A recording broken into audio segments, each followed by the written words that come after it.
We are live. I'd like to welcome everyone to another episode of Heart to Heart with Bree. I'm here tonight with my beautiful niece, Lakeisha. Lakeisha, would you please introduce yourself to the viewers? Hi, my name is Lakeisha Graves, same last name. um, I'm just someone that is going through a grieving process with people that I lost, that I loved. Some of the people that we've lost have been the same people because obviously we're family. Yes. So it'll be good to really talk about that today because it's something that I haven't really spoken about a lot. And I'm sorry about my cat. He thinks that he has to be everywhere I am. Hey, it's fine. If the cat makes you feel more comfortable, I don't have a problem with it. So, tonight's topic is the different faces. Let me make sure I have the comment section. Okay, the different faces and phases of grief. And as you said, we're no stranger to grief, unfortunately. And Lakeisha, I have to take this time to thank you. I don't think you may not even remember, but when Demetrius died, you actually sent me a plant. I remember. And I will never forget that because I was saying to myself, you're so young, but you get it. You understood that I was in pain. It's when is we're going on 9 years. I told you that the Yeah. other day, and And it's that's crazy to me crazy because to think that it's 9 years. yeah, it happened so quickly, and I remember getting that news. And my first cousin, and I know I just would speak to them online because you guys live away from me. Right, So I right. didn't see everyone like that, and I really was sad because I was like, "Dang, I won't even get to see my cousin in person, and I haven't seen him in person in years." And that was very hard to deal with.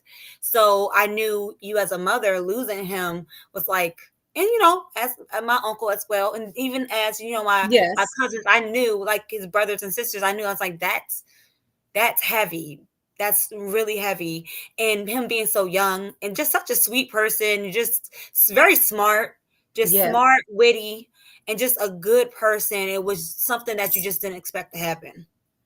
And it's I my heart breaks that you unfortunately had to go through, grief yourself. It's it's something that what I'm hoping for tonight is that our experience, not that we want anyone to experience what we're going through, Right. but for those who are going through the grieving process, I'm hoping that there's something that we will say tonight that will help Help. someone. Yes, I agree. That is definitely my prayer. And for the viewers, please feel free to post your questions or comments. We welcome them all. So, Lakeisha, my first question is, how has grief changed your life? Oh my God. It's crazy because before I even lost my dad or my grandmother or my aunt or grandfather, before I lost them, I lost one of my closest friends, and I lost my best friend, like my sister, her mother. That was like a second mother to me. And I lost a cousin that I was very close with. So it was kind of like I'm just going through and I'm experiencing these things, and then it just kept on getting closer and closer to home. And I lost my grandfather, my mother's father, but he was 91 and he made it so far with cancer. And I was just like grateful to have had him that long. So it wasn't the same type of grief it was when my dad passed away, and it was a shock. Like no one thought that he was going to pass away. I didn't even know. It just happened out of nowhere, and it was very much like I didn't get a call from his wife. Um, we got a call from, well, my sister Nicole got a call from my grandmother, and she's the oldest, so she told her first, and she told my mother, and my mother, she wasn't able to get me on the phone, so my mother called me and she got me on the phone and told me. And it was a lot of anger because my dad was doing so well. He had some heart complications like 6 months prior, but he was doing so well. He stopped drinking, he stopped smoking the cigars, he loved cognac, and he stopped doing everything that could affect his heart. And he was just so healthy. And the last time I saw him, it was just good to see him because he just usually sits around. And my niece was here Patricia's daughter, who looks just like her, looks just like him, and my stepdaughter was here, and they were just like all over him, like hi, and it was really cute and it was really sweet. He's just taking everything in, and that's the last time I saw him, and so that at least is a good memory of him, is that I got to spend a little time with him. But we didn't really get any information about why he died or how he died. For a while it was kind of up in the air. It's like, are we sure that he died from cardiac arrest? Like, what is happening? um I don't want to make this lady No, I understand. Trust me, I understand. I So understand. she's not a good person, and she wasn't good to my father. And I had to learn the hard way that abuse doesn't just happen to, obviously, to women, but it does happen to men in ways. And we didn't get to say goodbye to my father. I didn't get to see him. I didn't get anything from him, from her. Everything that he had left, we didn't get any of. My dad was very much like, okay, I'll put everything here, and I don't think he knew he was going to go. Obviously, he didn't know he was going to go. So everything would have been in her name. So we didn't get a shirt. We didn't get a really. And I'm sorry, like that. I kind of did get that from her with some other BS on the back end of it. So my situation with grief just was anger. I had Yeah. anger and denial for such a long time because I didn't get to say goodbye to my father. We had a memorial for him, so I didn't get to see him and say goodbye. Like, I didn't get to see that my dad was actually gone.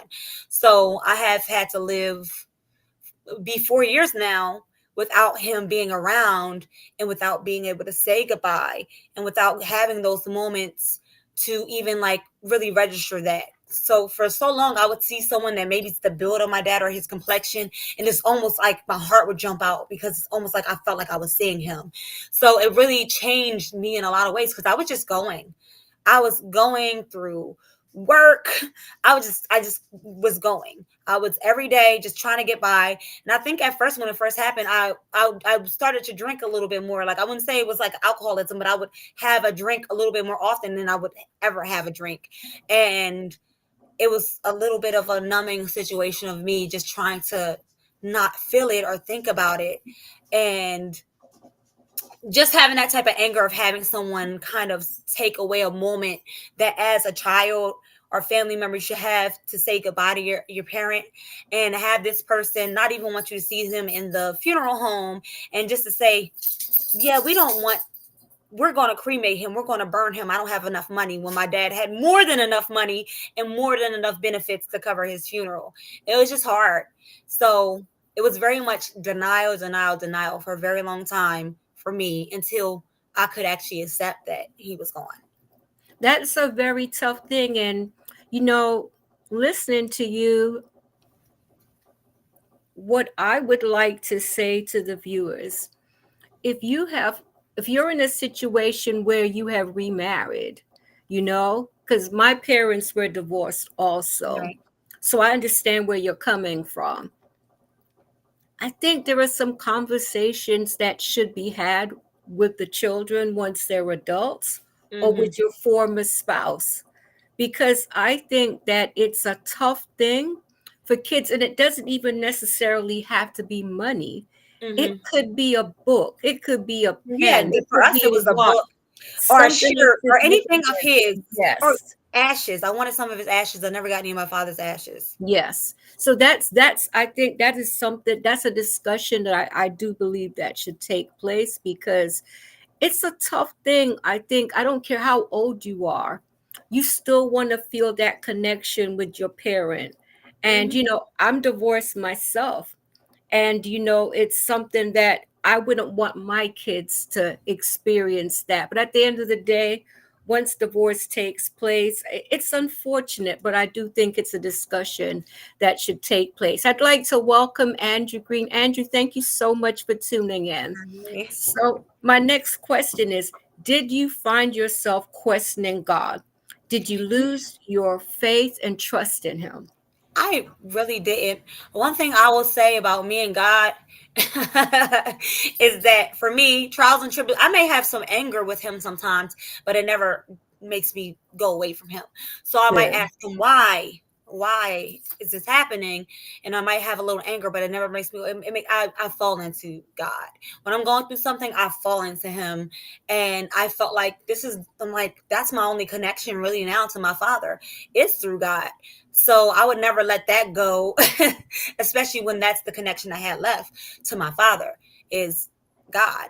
And I just was, I would talk to God, and I would talk to my dad. I would just talk to him out loud, and I would just tell him how I felt, and I would have conversations with him. And that's probably the biggest amount of acceptance I had for a while, was that just remember to talk to him, talk to your father, talk to God, talk to them. And I got a lot of clarity in talking to God and just talking to my father, as if kind of he was still here, but just kind of around, like spiritually. And I knew I couldn't get a hug, that physical aspect that I wanted, but I knew he could hear me. So it did help. But yeah, God is never going to be a situation where I was turned away from him. Nothing has ever Yeah. happened. Everything that has happened bad in my life has drawn me closer to God. So I can't That's ever good to say hear. anything would ever make me not want to be with him. That is really good to hear. Now my next question is, did you go through the grieving process alone? Oh, it was hard. I wouldn't necessarily say that I did go through it necessarily alone. I mean, this is kind of like how my siblings are.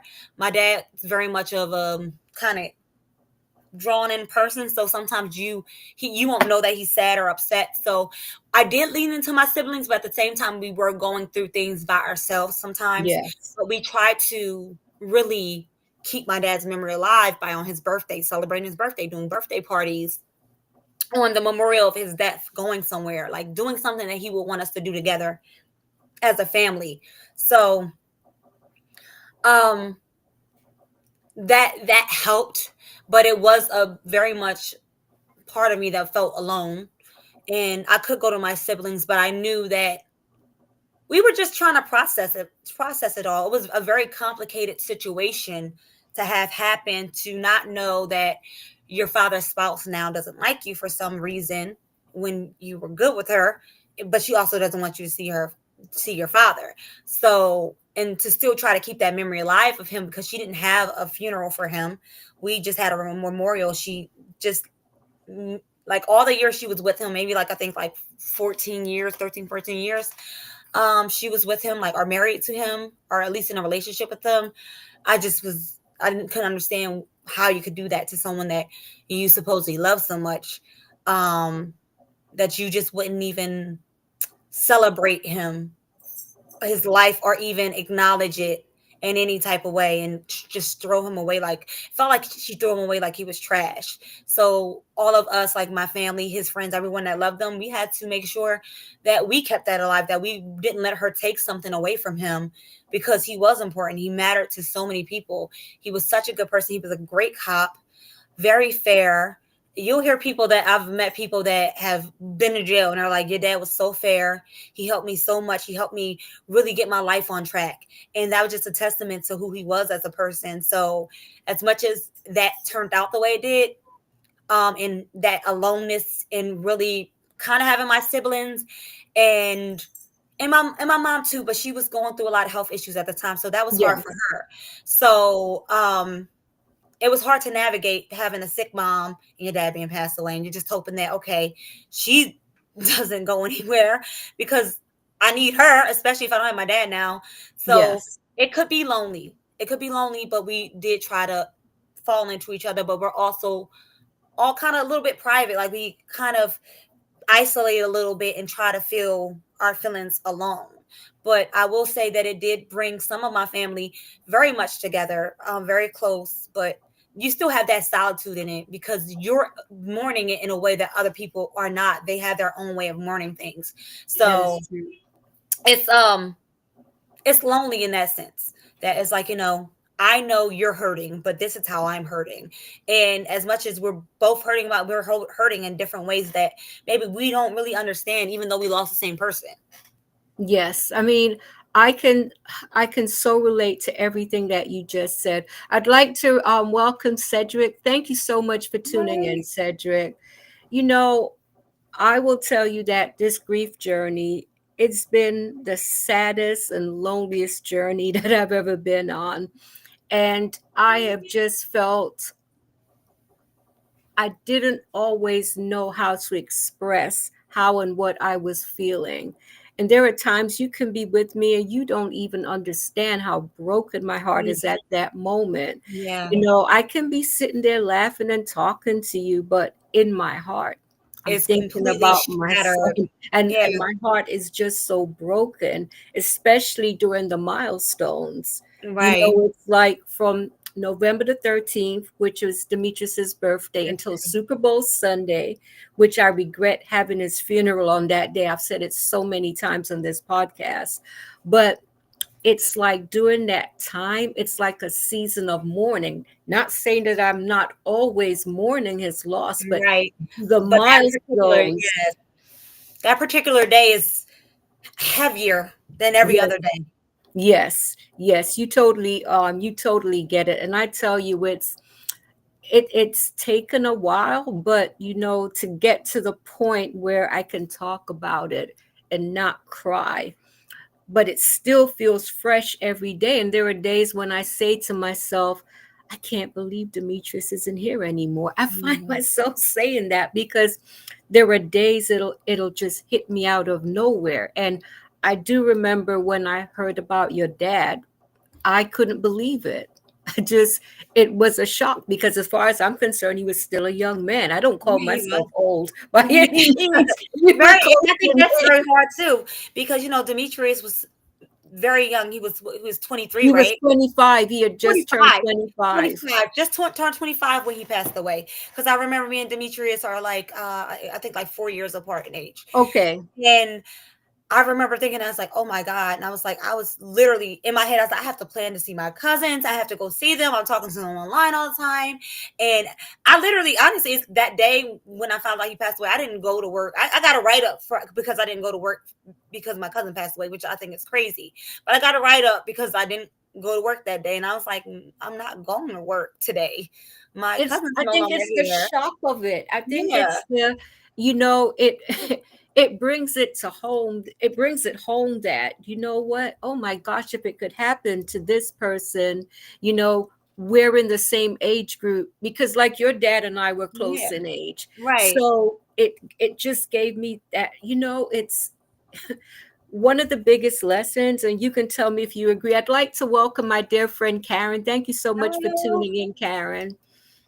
It's when these things happen, I think it's a reminder of, like, embracing those who we have in our lives. When we push people away or when we choose not to engage, it's like we are missing out. And I think, especially when we lose loved ones, it should be a reminder of how precious life is. It And really is. when a person comes to mind, especially if you haven't spoken to that person in a while, send a text if you don't want to give them a call, because sometimes I think just having that connection can do something I mean, it doesn't have to have anything to do with death, but Right. just knowing that we're keeping the connections going. Right. Because I think that it makes a difference in the world when that support is there. I'd like to Mm. welcome my friend Angela Hope. Thank you so much for tuning in. And for those of you who are just tuning in, I would just like to remind everyone that Lakeisha is my niece. And I reached out to Lakeisha a few months ago, like, hey, I would like you to be on the podcast. And then, this is the topic that we decided that she would talk, and she will be coming back next month. We'll be talking about grief and sensitivity, which Yeah. I can't even believe there's such a thing, but unfortunately, it does exist. So, my next question to you, Lakeisha, is, were you overwhelmed with grief? I can tell you, I remember there wasn't a day that I couldn't get up, move around without thinking about my son. And I remember going through a period because I just left my job. I went to work one day and I just decided I'm not going back. I didn't have money saved up. I just had a breakdown and I stayed in bed every single day. and I didn't realize that depression had kicked in. I just didn't know what to It do happens so with quickly it. sometimes that you Yes, don't notice. It's yes, your body just decides to shut down. It's not even a conscious thing. It's your body says, "I can't deal with this."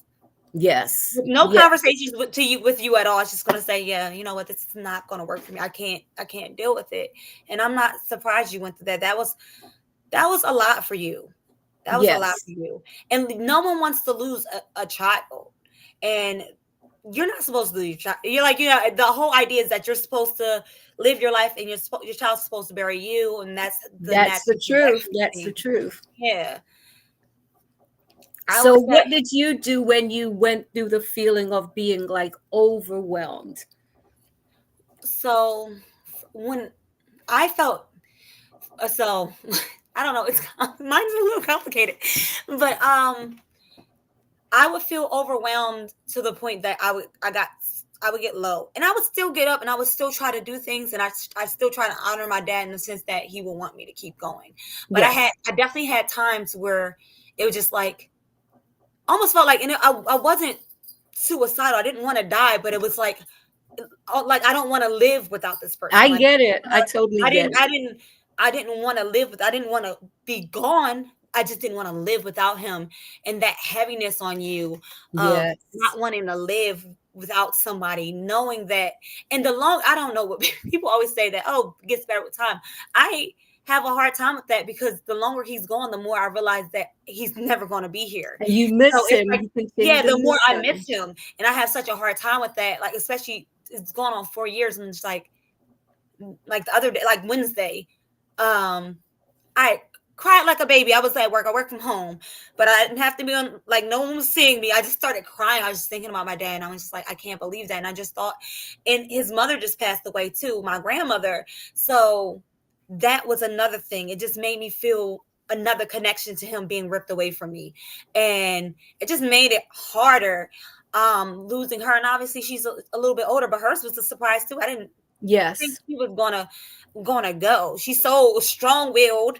I didn't think that once she got sick that it was just gonna progress the way it did, because it seemed like she was getting better and then she just wasn't. So Yes. dealing with that, and not just my father, like it was grief after grief. Like I lost Yeah. my uncle on my mother's side right after my dad passed. I lost so many people back to back that it was just like, okay, I'm just going to go to work. I got to go to work. I have to go to work. I have to pay my bills. And it became more about me working and just getting through than me even experiencing that pain and that pressure on me. It was me getting by.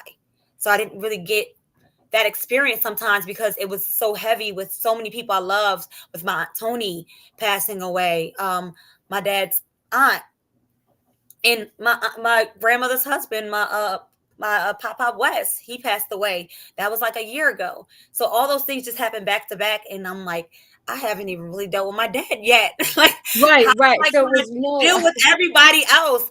And I kind of compartmentalized. I pushed everything to the side. I was like, I can't fathom that right now because I don't know how I'm going to keep my mind if I think about all of this grief I have piled up at once. so Um, did you find yourself suppressing? oh, Did you 100%. try to suppress your I did emotions? 100% suppress them. I would have this feeling and this breaking in my heart, and I would just say, all right, well, let me, and I would figure out something else to do to try to take my mind off of it, or I would just push it down. And the thing is, the farther you push it down, it's just going to come up. It's just going to come up like a It's volcano. it's Yeah. I remember going through a period of where I did not want to talk to anyone about how I was feeling, Mhm. and I started to suppress my emotions. And I remember one day I thought I was having a heart attack. But what it was all the pent up emotions Yes, that I was holding on to. And I realized that holding on to grief is not a good thing. it's not. Pretending that you're okay. I would like to say that to the viewers. Pretending Please, that you're okay is it's not not helpful. okay. It's It's, not no, it's going not to help helpful. you. It doesn't make it better or easier. It just means that you feel like you're buying time for something, but really you have this welling of emotion, but also this emptiness, and you're trying to somehow navigate these feelings Yes. by putting them to the side and focusing on work and focusing on your day to day. And you have that moment when you think about that person and it makes you really sad. And I would just go, well, I should I should focus on what I have to do to for work tomorrow. And I would put that off because how heavy it would come to me. I would try to push it away as soon as it came to me. And I would have times where I couldn't do it anymore, and it would just all ball up at once. And I'm just like Yes. sobbing and I'm sobbing for like hours. And then I'm like, You I feel feel better better. though, You don't you? feel better. You feel lighter. Yeah. You do. I realize that, like, now when I have those moments, especially when I'm home alone, especially at night, I will allow myself to cry now. And I will always say to God, please grant me comfort, peace, and strength. Mm, And it's just something about that. It helps me to feel better. But when I wasn't doing that, oh my God, I yeah, started to feel sick all the time. There was just that heaviness. completely broken Yes. down, like your body feels like, because I have rheumatoid arthritis, not as an autoimmune disease, and all that suppressing that did not do well for my immune system and did not do well for my joints, did not do well for my body. Once I finally found out I had rheumatoid arthritis, because at first they thought it may be lupus, and then Yeah. I was misdiagnosed, and they were like, yeah, you have a lot of like inflammation in your joints and this and that, and it wasn't good, and I just really had to go on like a healing my body journey because I kept all that inside, and it came out in my health. Yes. My health It will was, manifest itself one yeah, way or another. And that's what I have found. And that was one of the reasons why I started to do this podcast, because I had to make up my mind that it was time for me to go on a healing journey. right. And I'm telling you, I am in therapy. I made that conscious decision to go through therapy because it helped me to make sense of everything, but it's helped me to acknowledge my feelings. And I think sometimes it's better to talk to a professional, because I think you can talk to a friend or a relative and they may be well intentioned, but Right. they don't know how to help me to navigate Yeah, my they don't. feelings, Yeah, So I found that seeing a professional it has does made help. such a difference in my life. It gave me hope, and it's really and truly helped a lot. It does, because I do see a therapist as well. Well, right now I'm going to see, because the therapist I was seeing had to go to another practice, but I couldn't have Okay. her. So I had to find a new therapist. But it does help because it you have someone that is dealing with it on a level of, to them, they're able to deal with it on a level where it's not like your brother or your sister, where it could be like an emotional situation where Yes. they're dealing with an emotional way. They're dealing with it in a way that they're able to help you navigate that emotion and find a positive outlet. When someone else Yes. is dealing with that and they're having a hard time finding a positive outlet, it's very hard for them to help you do the same thing. It's true. It's true. And then there are some people who basically say, don't you think you should be over it by now? It's never going That kind to of thing. We'll talk about that on the when you come back, when we talk about grief and sensitivity, because that's one of the things that I had to learn. You know what? You don't share your feelings with everyone, Mhm. because some people, they just don't get it, and they Yeah, may not they're mean any helpful. harm, but they can ruin your day by a Mhm. few unkind words. And to Yes, them, they feel like they're giving you a pep talk, and they're not. and I say it all the time. If you are not a merciful or a kind or gracious person, don't go on missions of mercy. Please don't. Say It's that not, that's not your for ministry. Someone else has that ministry, but you exactly, do not have that ministry. It's okay. Not exactly, everything's for you. exactly. I would like to welcome my friend Janice. Thank you so much for Hi. tuning in, Janice. No, it's true, because a person is at such a, how can I put it? That person could be at their breaking point, and And that you don't know one it. unkind word can push that person over the edge. And when you're going through the grieving process, what you need is understanding. You need a lot of patience. You need a lot of love. You do. And I think you really have to be careful when you are dealing with a person that's going through the grieving process. But I would like to say to those who are going through the grieving process, if you don't think you have anyone to talk to and you don't want to see a therapist, talk to the pastor of your church. Talk to someone. There has to be someone that you can talk to, or journal, but Hmm. get your feelings out, You have to get because them out. you have to get them out, because if you don't, it will manifest itself one way or another. It will. So it Like I said, it definitely can will. manifest with your health. Your health can Yes. deteriorate. Like that stress on your body is not supposed to be on your body in that way. Yes. Like it's supposed to be let out in a way where you can be healthy. But if you hold things in like that, it'll do your mental health, physical health, anxiety, like so many things, like so many illnesses can manifest just from From you the holding. grieving process, Yeah. right? Because you know what, I believe that the grieving process is supposed to bring healing. And I think if we don't allow ourselves to grieve, then we'll be stuck in that place. And I do Yes. believe that even when we get to that point, which we're about to talk about, the different stages of grief, even when we come to that place of acceptance, at the end of the day, I think that grief will always be there, because it's like, I can tell you now, if I won the lottery tomorrow, if I marry the world's greatest man, it's never going to take away the That. memory of my Yeah. son. I don't care Exactly. what comes into my There's life. no substitution for it Exactly. It will because it's all the person. it will always be there. So let's talk about the different stages of grief and how have you been affected by each stage. They don't come in any They particular come in, order. it's Everyone, waves.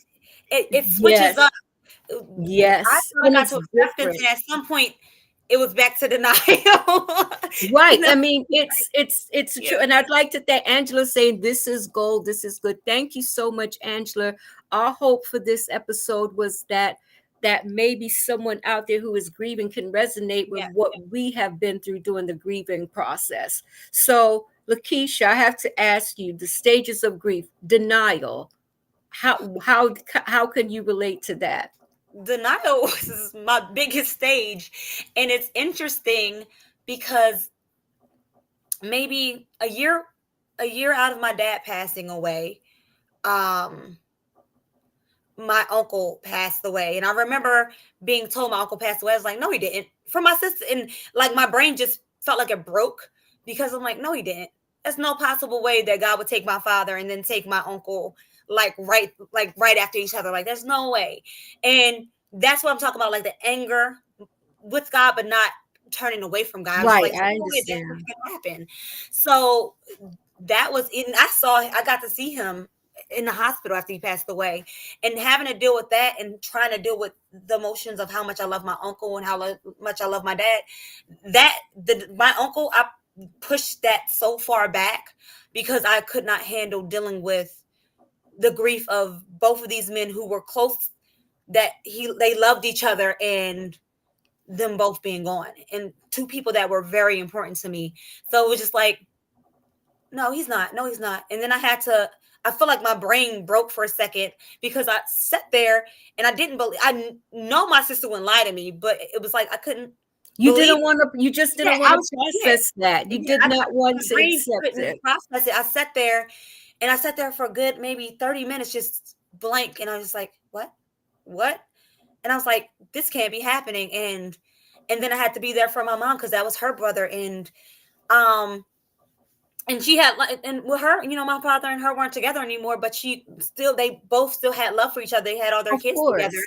So for her, that was a break for her. And then losing her brother, who she was very close to, was also a break for her. So it was very much like, okay, my mom's health is not good.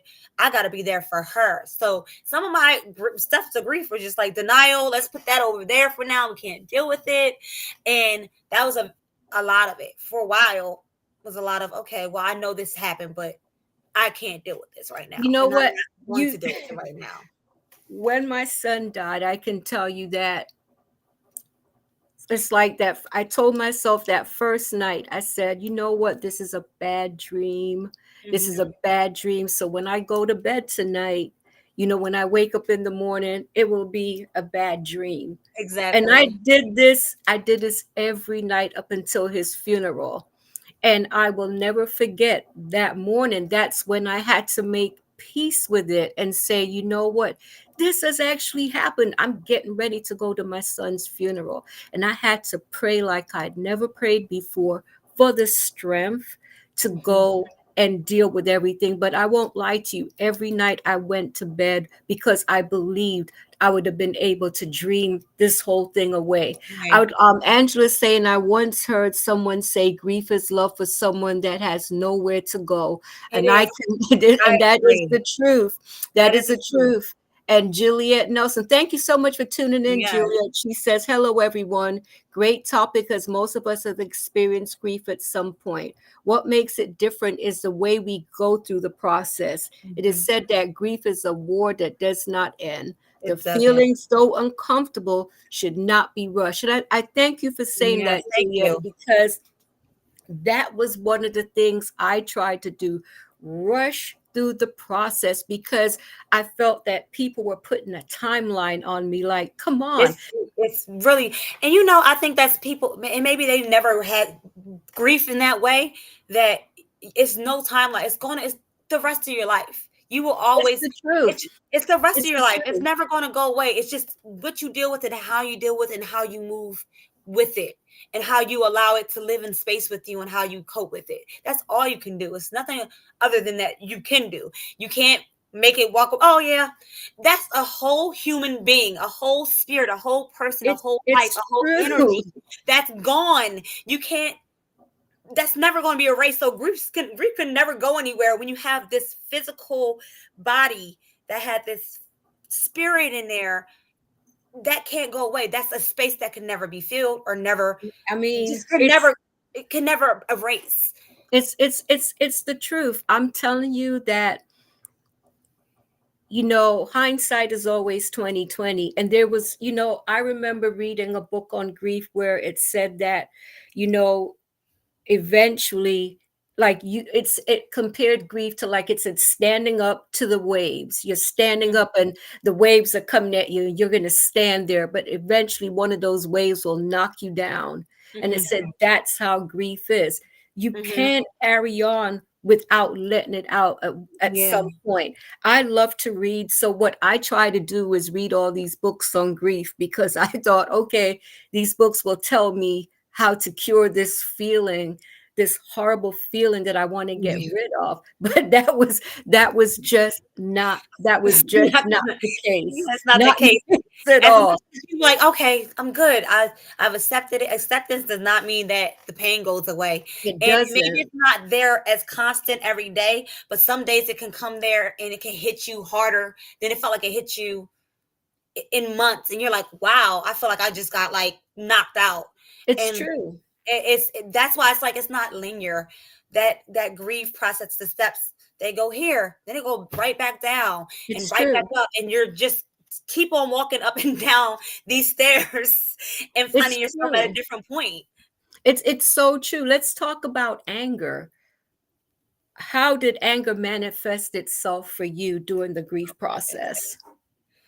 I was angry. Um, and the main person I probably had the anger for, as I say, my dad, wasn't a good situation. Oh, it was so much drama in that situation. And a lot of this is like, it's not anything I've been able to go to court for or even get information about, because in Pennsylvania, your wife is basically law. They have all the information, everything. I couldn't get any medical records and things like that. Um, his wife made me so angry when he passed away. Was very much us calling her and saying, hey, what can we do? How do we get together? How do we make everything okay? And me trying to understand that she seemed angry. I was like, you know what, some people are angry. And Yes. I was like, I have her number in my phone, but I had gotten a new phone, so I was like, oh, her number didn't transfer, so I'll text my dad, she'll have his phone, and I'm going to give her my condolences. She's not really wanting to talk. So I text my father's number, and then I asked my brother-in-law, I was like, hey, what's her number? Because it didn't get saved over, and that's a constant for me. My phone number, some of them just don't get Yeah. saved. So I have to ask people, like, can you send it back to me? So I text her and I say, I'm so sorry for your loss, and that's your husband. I can't imagine how you're feeling, and anything you need from me, I'm here. And she says to me, thank you, I'm sorry for your loss as well. But she has this thing where she would contact me and my siblings sometimes randomly, and she would pretend to be my dad, thinking that she could get information, thinking maybe we'll talk bad about her, because how they got together wasn't great. It was through an affair on my mother. So that was stuff we had to work through to get to a point where we were around her, we got to like Yes. her, we were a family. um but apparently she still always had those insecurities about how she got with him, and afraid that maybe he might still have those feelings for my mother and be going back. So it was always a fight with her in that. So she would write us acting like my father and things like that. And then I'm like, this is my dad. I know how my dad texts. Why are you texting me like this? So after I wished her condolences, the very next day she texts me, and I knew her, so I knew how she could play these games sometimes. So she wrote me and said, hey, and it's like some random guy, Michael. Hi, it's Yvette. I'm at the address they live at their home. They brought that, and they've had two homes together, one in the Poconos and one in basically like in Parkside, like in Yeah. another part of Pennsylvania. And I'm like, she said, I'm here today at the house. And I was like, okay, I'm not going to take this like she's doing what she's done before when she feels insecure. I want to say, hey, did you realize that you texted me? You texted the wrong person. How are you? She never texted me back. She never spoke to my family again. She put my grandmother through the ringer about her son, and it was not easy for any of us. So I had very much a lot of anger for her. And then she went around telling people, and we would get this information because people that know her know my family. Like it's not that big of an area of people that sometimes it's like a Yeah. small community. So she went around telling people that we were saying that she had something to do with my father's death. We did not say that, but that made us start thinking that, did you? It's so sad. It's so Like, sad what, when did things you? like this because Yeah. at the end of the day, you didn't need that. Janice is saying my anger geared mainly towards my immediate family for not talking about him. Janice Mm, lost a son also. I'm so I sorry. felt like I was the only one who cared, not thinking or realizing they were grieving too. Oh my gosh, Janice, Oh, I can so relate to that. It's like on the milestone, anniversaries, mm, when I didn't hear from family members or whatever, like I was telling myself they don't care. I'm the only one that still loves and cares about him. And my therapist helped me to understand that's not necessarily true. She said it. Everyone grieves in their own oh way. my. And maybe they're afraid that they will upset you if they talk Mm, about him. But to be honest with you, I want to hear people talk yeah. about him. Please don't, because it makes me People feel get as if, afraid. yes, yes, I want people to talk about him and remember him. So do you like for people to talk about your I dad, to love remember people to him? talk about my dad. Anyone I've lost that I love that is close to me, I love to talk about them. And I love for other people to talk about them, because that keeps them alive for me. And it's not just my memory, but just hearing other people's perspectives about that person and how much they love them, and like or jokes, or like any anecdote that you could like think of about that particular person, and you're like, oh my god, that did happen, or you might not have even been part of that conversation or that story, and it's just that reminder of that life that is no longer here, but it's still 100% here because it lives in us. And that's Yes, grief. If that's that life living in you, that's no longer there. And um, I love to hear about my dad. I love to talk about him. I love to laugh and joke about something he would have said. Like the Eagles just won the championship, and my dad's a big Eagles fan, and I have all my Eagle stuff, and this is for my dad. It's me and my dad. And I was just like, in 2022, they were supposed to win, but they didn't. I was like, this year, we gonna get this. So Yeah, those things make us feel so connected. And basically, all my siblings, we all went and just went to watch the game together. that's And it just nice. felt like he was there with us. And those things make you feel so connected. And I think a lot of times, yes, people do think, let's not talk about him because I don't want you to be upset or hurt. It hurts not to talk about them. It hurts not to hear Because you about know them. what? Even if you do cry, you Yeah. know, it's I think it's normal, but I think let's not avoid these conversations. You Mhm. know, talk to me about it. And then if I cry, if you want to hug me, do that. Do But that. Mhm. let's talk. Let's share these memories. Janice is saying there are happy times that I love talking about. I don't mind talking about him. People are scared to talk about him as if I'm going to break down by the mention of his name. And I yeah, understand that. we can so relate to that. I Mhm. want to hear, like I said, I want to hear his name as I know you want to hear Lamont's name. Yes, I all the mean, time. let's continue to talk about our loved ones. I mean, I think when I hear a story or I see a Facebook memory, something, it makes me laugh and it Happy, just yeah. makes me feel happy. Now, Even the some, sad stuff makes you feel yeah, like you can feel your heart breaking, but in a loving way. It's very yes, weird. It's like it feels like it's surrounded by love, but a immense amount of pain in between it. And it's just like that caving, but it's a necessary feeling that fills you up. But yeah. you get to cry the way you need to cry, and you feel a wholeness almost in it. Like you feel a But wholeness of don't like you feel a forgiveness. connection Yeah, that also? You connection. feel Yes. that Mhm. connection. So that's I'm hoping people will take that away. Please don't be afraid to speak about our loved ones. You know, and Please. even if we shed a tear, it's a moment that we're still sharing about that Mhm. person. And it's given us the opportunity to connect. So I'd like to ask you about your lowest point during the grieving process and how were you able to overcome it? My lowest point was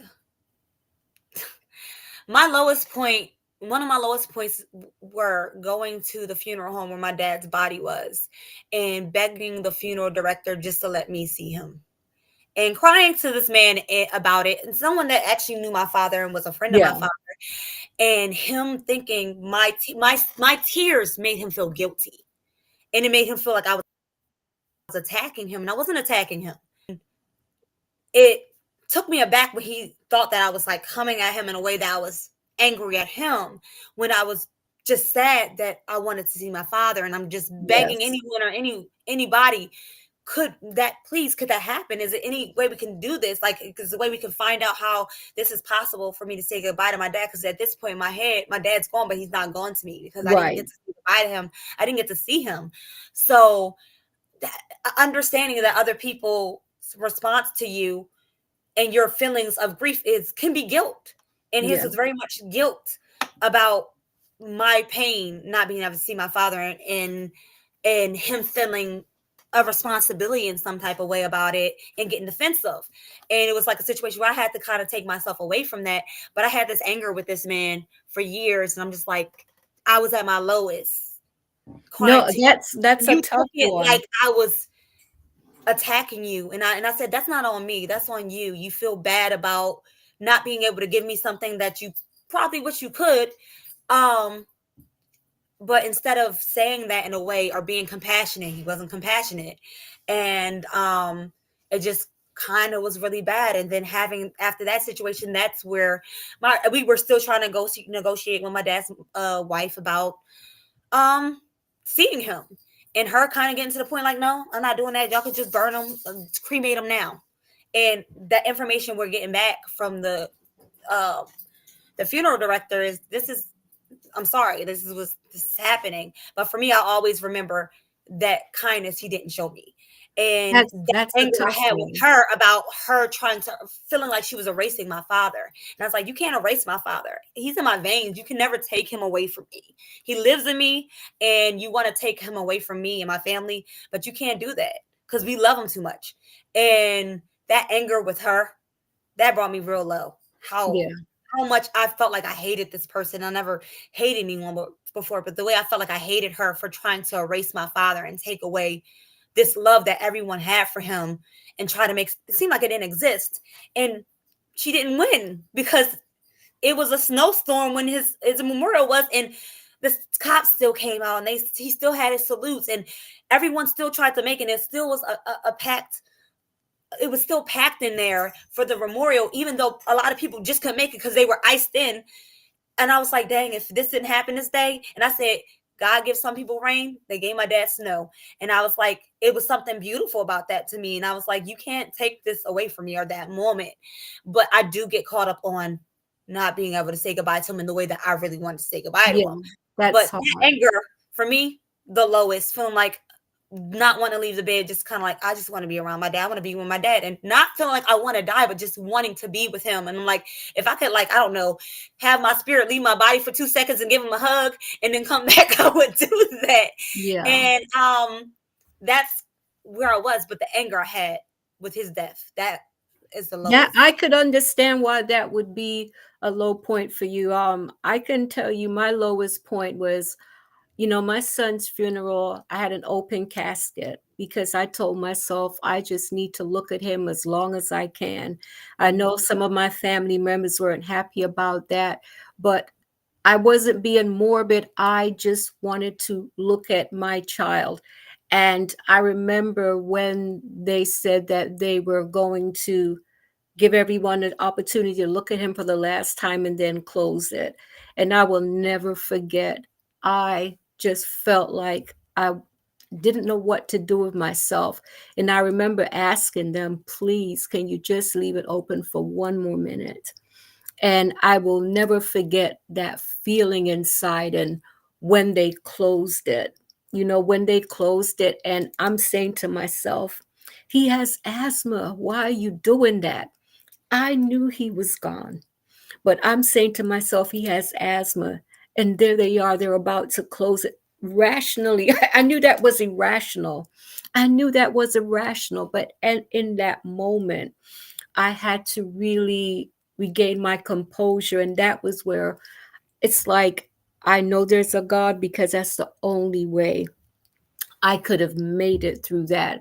So I'm saying, I'm sharing that, we all have those low moments, but that's where we find out about God's love and how Mhm. he can, give us the strength to make it through these tough moments, because I believe it helps us to support other people who could be going through the same thing, to Yes. let them know, you know what, you'll get through it. I'm not going to tell you time heals all wounds and all. We don't want to hear all the old cliches, but at the That's end not of the helpful. day, but you want them to know, you know what, you'll get through. Juliet's saying a great coping strategy, which has been proven to be effective, is writing a letter to a loved one on special occasions, example, birthdays, Mm. anniversaries, or starting a cause in their memory, or Yes. anything that will help to benefit others. This is a positive step to healing.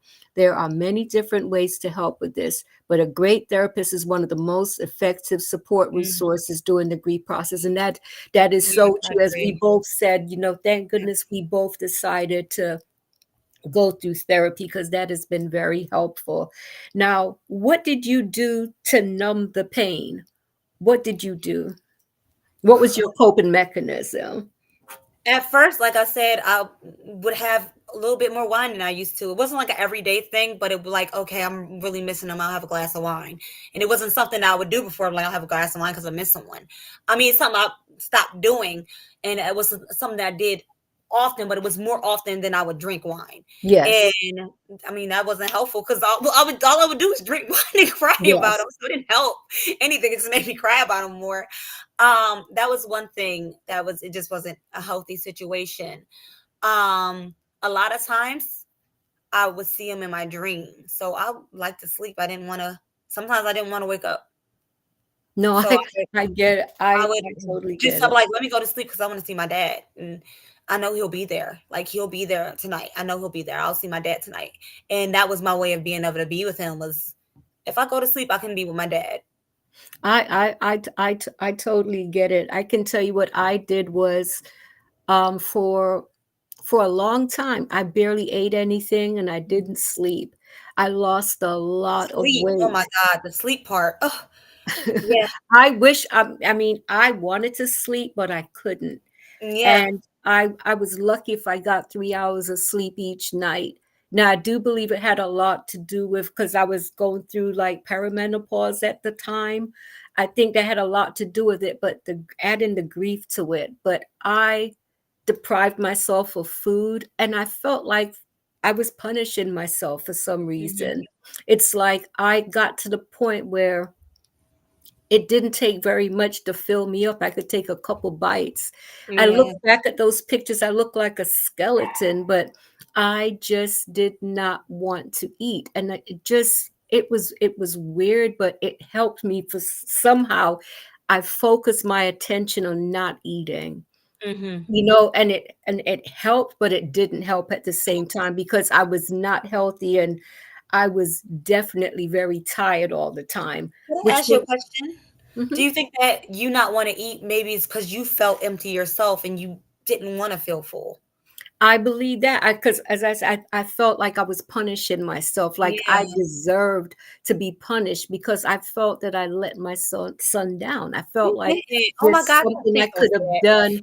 I felt like there's something I could have done, which is one of the questions I have for you. So I'll touch upon that in a little bit, but I do believe I was punishing myself.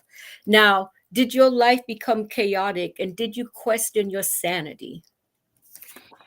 It wasn't necessarily that I don't think actually I questioned my sanity. It was really very much like I would be up because you know what, when my dad passed away, it was around COVID. So at the very time when my dad passed away, I wasn't working. I didn't start working until Okay. more to the end of the year, and I would be up all night, and then I'm like, I'm going to sleep. And then when I finally go to sleep, I'm like, I'm gonna dream about my dad. And I just wanted to lay there. And sometimes, like when I fall asleep, I just close my eyes. But I'm sorry. I'm sorry. I just got lost in my thoughts about my dad. Could you repeat that? No, no, no, that's fine. Just in fact, I'm gonna read this comment real quick that Janice has. She put, "I coped by working, whether it was working extra hours at work or painting something at home. This has worked for me for the past 4 years." And I get it. You overstimulate your brain. You want to Mhm. be on the go all the time because, like, I have been working for the past year, like last year for about 5 months, I worked 7 days a week. Then Oh, I went down to that's six. a I lot have of worked work. a lot. I have worked a lot. But what I have found is that I don't have that much time to think. I Right. am tired. I'm not even gonna lie to you guys. I'm tired, but I don't have that much as much time to think because I'm so tired. So I totally get that, Janice. I totally get that. But let me ask you this, Lakeisha. Have you felt misunderstood because of the grieving process and how you have chosen to grieve? Because of the fact that a lot of my grieving process with my dad was kind of shut. My mom had gotten sick a couple times. ICU, very worried about her being okay. That became more of my focus. So I can't say anyone misunderstood me. I didn't always communicate it with people. I shut in a lot. So if I did talk about my father, it was with my siblings. And so it was never a situation where I felt like anyone really misunderstood me. It was just that I didn't really, and my story with my dad was so different and rare that I didn't feel like I could share that with a lot of people and a lot of people understand or even know how to empathize with me. So I only talked to people that I knew were actually going through it, and that was my siblings. So it wasn't a situation where I ever felt like they thought, okay, I don't understand her, why is she acting this way. We all kind of dealt with it in a Yes. similar way. So that part, we weren't alone. But in the part of us isolating ourselves sometimes, and yes, we had that loneliness in there. So I don't think I ever felt misunderstood, but I didn't feel like I can make other people understand. So I didn't really go outside of the Right. people No, that I knew I I I, me I or those totally who were get there. that. Mhm. Now, did you ever blame or question yourself thinking that you could have changed the outcome of what happened to your dad? I at first didn't until at first, let me be real. At first, it was a lot of thoughts. It was here. It's so much going on. But eventually, what came to me the most was that I had a situation where I never really trusted his wife. And I got to a point where I was like, I'm going to trust her. I'm going to give this woman a chance. I know everything hasn't been perfect. I will work on this relationship and I would go sit with her. I would talk to her. We had like a relationship. We had a good relationship. And at some point, I was like, your intuition told you something else. And instead of being on him and kind of saying, Dad, I'm worried about you. I'm worried about you. I'm worried about some of the things that I didn't know that was happening to my dad when they were together. I found out after he passed away. I didn't think that, okay, maybe I should take him to the side one day and say, hey, are you okay? Is this sustainable? Are you hurt? Like, I just tried to make everything comfortable instead of Yes. really concentrating on making sure he was okay and that he wasn't just doing this because maybe he's lonely or maybe whatever connection they had and wasn't really thinking about himself. I wish that I would have been a bigger voice for him. Maybe it wouldn't have changed anything, but at least I would have, and he's very much like the type of person that he wouldn't tell. He probably would have told me, but I felt like at least if I would have tried, maybe that would have meant something. And then I had to remind myself that I'm like, your dad's very, he's a Marine. He's a cop. Right. Your He dad is, was a tall guy, right? Big yeah, guy. he is very much not going to tell you that a relationship is draining him. He does not want you to worry about him. And you could have, but I kind of felt like if I expressed it a little bit more, maybe my expressing it may have made him think a little bit more. So I did have that blame on me, like maybe we should have said more. Maybe. So, you know what I would say to the viewers, if you have that inkling that you need to have a conversation with someone, if you think something is wrong, I think it's okay. You're not trying to interfere, but you want this person to know, hey, I care about you, and I just want to make sure everything is okay. You know, I have to ask you this, Lakeisha, and if you don't want to answer this one, it's fine. But have you found yourself reliving conflicts and disagreements, wishing that they had never happened? Disagreements with your dad, You you know, know? one of the things that when my dad and my mom's separation and divorce was not easy, as I said, it was a Yeah, lot of infidelity and it was a lot of breakup of my family in a very unhealthy way. And it was a lot of distance between me and my father, or us and my father at some point in time. I had this anger for him and I write poetry. So I would write poetry and I would send it to him. I would send him exactly what I felt in poetry.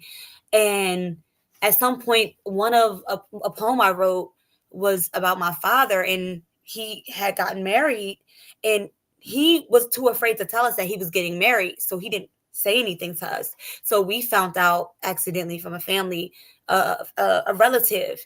And I remember crying that day, crying so hard trying to talk to him, and he couldn't even understand me. He said, "I'm so sorry. I'm so sorry. I didn't think y'all would want to be here," because he knew how yeah, they had come together. So my dad was very much like, as strong as he was, he did not like conflict. yeah. So instead of dealing with the conflict of maybe giving us an option, he just didn't give us an option, and it kind of all blew up in his face. And I wrote a poem about him, and I said, I didn't know that at 20 I'd be fatherless, not because he's dead, but Wow, because he doesn't exist. And even though wow. we share the same face, and it just kind of went on into us sharing the same bloodline, he's not a part of me anymore because how could you do that to me? And I was very brokenhearted. I sent it to him. He wasn't mad about it. He took it and he was like, he was hurt that he hurt us. And I thought about that and I was like, I would have never wrote that if I knew I would lose my dad and know how bad it feels to actually be fatherless and have your dad not sorry. That's a tough listen, Lakeisha. Not have my dad here. I said I would never said that, even though I felt so broken, like a part of him he had taken a part of me out of my chest by not being honest and not being there in the way that I needed him to be a father. So I did feel like a part of me had died with him, but to know him being gone, that is completely different. And I know when I was saying it in more of a metaphorical way of my heartbreak, but then Yes. having it literally happen to me, oh my God, it was like that did not age well. I did not expect this at all. I did not expect But to lose I my think father. it was brave of you to articulate to him how you were feeling. I'd like to welcome Mikey. Mikey, thank you so much for tuning in.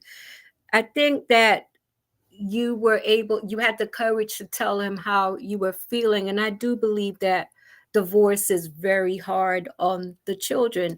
When my father died, I can tell you, and I thought it was so weird, and I've talked about it in therapy, but I found myself, it was like I was trying to rewrite our story as a family. Like I wish we could go back, do it again, and this is how it would be for my parents, and our lives would be like this. Because but that's a fantasy. And I'm It a is. woman, I was a woman like in my 50s and 60s, playing these thoughts through my mind, but I know it was a part of the grieving process. Yeah. And there's nothing I can do that will erase what Right. happened. So no, I get that, grieving the loss of your family, because that's something else that you're grieving the loss of. And it is definitely not easy. So I'm hoping that there are people out there who, whether they're divorced or not, that they will stop and think about these things. Because when a person is dead and gone, sometimes there's so much heartache that's Yeah. left behind. And it's only by the grace of God that we're able to heal through Yes. these things. But it's not easy. I mean, it is not an easy thing. So my next question is, mentally, grief can take your mind to really dark places. What did you do to get out of that mind space? Like not trying to, I remember one day waking up saying to myself, I'm so tired of being sad. I don't want to be sad anymore. I want to smile. I want to feel happy. What did you do to get out of that mind space? For me, and I will say this was where my family we came together. My siblings, in that sense, like I said, we had our very solo feelings where we just kind of separated it, but we did come together at a good amount of times, and we just were together. Just I'm like, my dad would want us together. He wants his kids to be around each other. So we became close in the sense that we would hang out a good amount of time. So we would see each other a lot more, and just kind of, and it's not to say we see each other a lot before That's that, yeah. but it was even more intentional. Um, so any darkness I would have, I'm like, maybe I need to go past my sisters. All right, let me see what Nicole may be doing, or Lamont. Let me see who I can sit with right now, to try not to feel how I feel. Um, but in to talk to them about the biggest darkness for me was the anger, and to speak Yes. with them about the anger that they had, that I also had, and try to kind of break those feelings down. That was that's the only thing I could really get, was my siblings, knowing that they were dealing with that, and that darkness of that anger, and them saying, I understand you angry, we're not going to do nothing rash. Right. So we're not going to go knock on the door and say, you did this to me. You're right. And it So wouldn't accomplish anything, it and you wouldn't might accomplish feel anything. better temporarily, but at the Yeah. end of the day it wouldn't do any good. Janice is saying, I know that feeling so well, of not wanting to feel so lonely, sad, and isolated. Oh my gosh, it's such a tough feeling to go through and to navigate.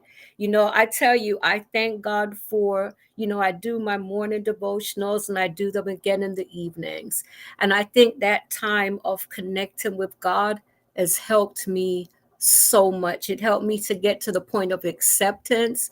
But even though I'm at that point of acceptance, I do still hurt. I know now when I'm hurting that sometimes I pray, but there are times like Janice is someone that I can reach out to her because she knows exactly how I feel. You Mhm. know, it's having that support system, you know. So, Lakeisha, I truly appreciate that you agreed to do this, and I'm looking forward to us doing part two. Yeah. And, I would like you to share with the viewers who are going through the grieving process. What would you like to say to them? Don't let anyone tell you how long you're supposed to grieve, and not necessarily even how you're supposed to grieve. Yes. People can suggest better coping mechanisms for you, and that's fine. But to tell someone, oh, you shouldn't be, no, that's, you shouldn't be upset about that, or it's nothing you can do to change that, that's not helpful. It doesn't help. And it isolates more. It Yes. isolates more. Don't let anyone make you think that time heals it. Time doesn't. Time makes you more accustomed to that person being gone, but Yes. it does not heal those wounds. They will be there for the rest of your life. And maybe you'll have better days where you're not thinking about it as much and your heart's not breaking, but that person will always be on your heart. It's They're true. never not going to be on your heart. They're always going to be a silence in the day where you're going to be like, and maybe it's a smile or a laugh that day, and maybe sometimes it's a sadness, but it's not something that happens overnight. You just don't wake up one day and feel better. You don't wake It's up one day true. and say, I'm good. Oh yeah, I'm over this person. You can't, that void will never be gone, because that is a whole person, it's a whole spirit, it's a whole part of love that you had in your life that is no longer here physically. And the only way that I at least deal with it is that I believe energy lives on, and spirits live on. So I hold on to the spirituality of it all. And maybe not everyone does that, but I hold on to my dad's spirit. I hold on to my grandmother's spirit. I hold on to, I'll just go look at a picture. I'll just talk to him. That's crazy about yesterday because I was just watching the game, and I'll talk to my father. And but you can't let anyone tell you how long you're supposed to grieve, how hard you're supposed to I grieve. agree.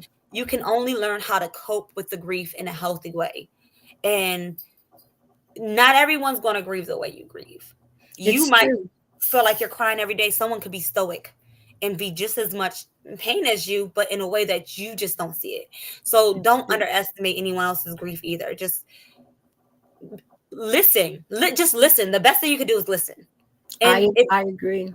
listen, and you can ask questions. Well, how are you feeling? Like, you can ask questions of, have you thought about, you can say, have you thought about your dad today? How is that making you feel? Like, you can ask those questions, and you can say happy memories as well, but don't, you can never, grief is not linear, and it's going to go up and down, up and down. And once you felt like you were done with the process, you might be step one again. And it's nothing to be ashamed of. I was about to say that don't be ashamed of your grief. Don't be ashamed of your grief. And as you said, Lakeisha, there's no timeline on grief. There's no specific way to grief. There are those who may not cry, but because they're not crying, as you said, doesn't mean they're not grieving.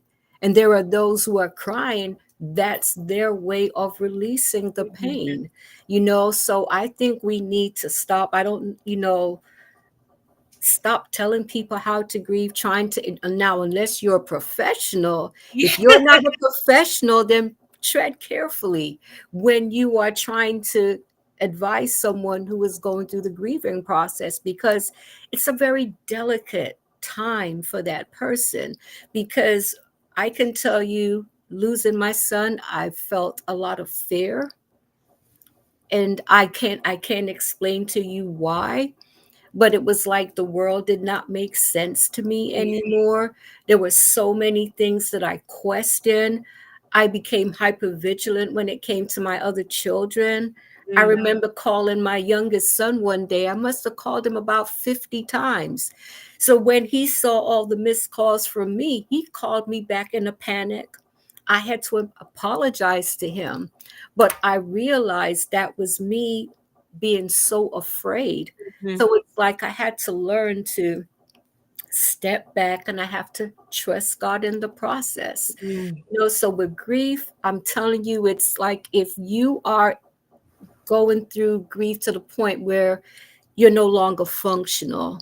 You Mm, know, you feel that you may hurt yourself, mm. just don't know what to do, then you have to seek You professional need help. Please seek professional help. If you have young children who will still need you, one of the best things a friend of mine told me was, don't forget that you have two more Mhm. children. And I thank God that she said that to me, because it made me intentional about trying my best, even though I thought that I was falling apart, Yeah. but trying to be there for my children. You know, so Lakeisha, I am really thankful to you for doing this. I know it wasn't easy, It, but I appreciate you for having me. oh, Lakeisha, like I said, thank you. And for those who tuned in late, I had to thank Lakeisha at the beginning of this episode, because when my son passed away, Lakeisha sent me a plant. I will never ever forget that. It's been going on 9 years, and you had to have been in your early 20s, and for you to take the time to even have the mindset to do something like that, it was something that I've never forgotten.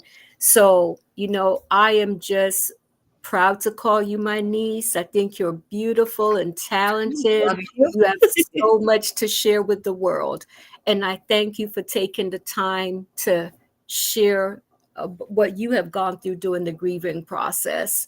So, Lakeisha will be back on the 9th, and we'll be talking about grief and sensitivity. So, I'm just asking those of you who have watched this, if you know someone who's going through the grieving process, please feel free to share this video with them. Please. And if you ever feel like you need to talk to someone, hey, I don't mind, reach out. I'm not a therapist, but I can listen to you. Mm, I don't mind. If I have to listen to you cry for an hour, I don't mind doing that, because I remember how it felt to go through that process. And there were times I wish that someone would call me or someone would stop by, mm. because it's like when it happens, you have so many people coming by, but it's the aftermath, when no one is coming by, no one is calling, Yeah. you And know. people, at some point, they just don't even know what to say anymore. It's And true. it's not even about saying anything. As I say, sometimes it's about just listening.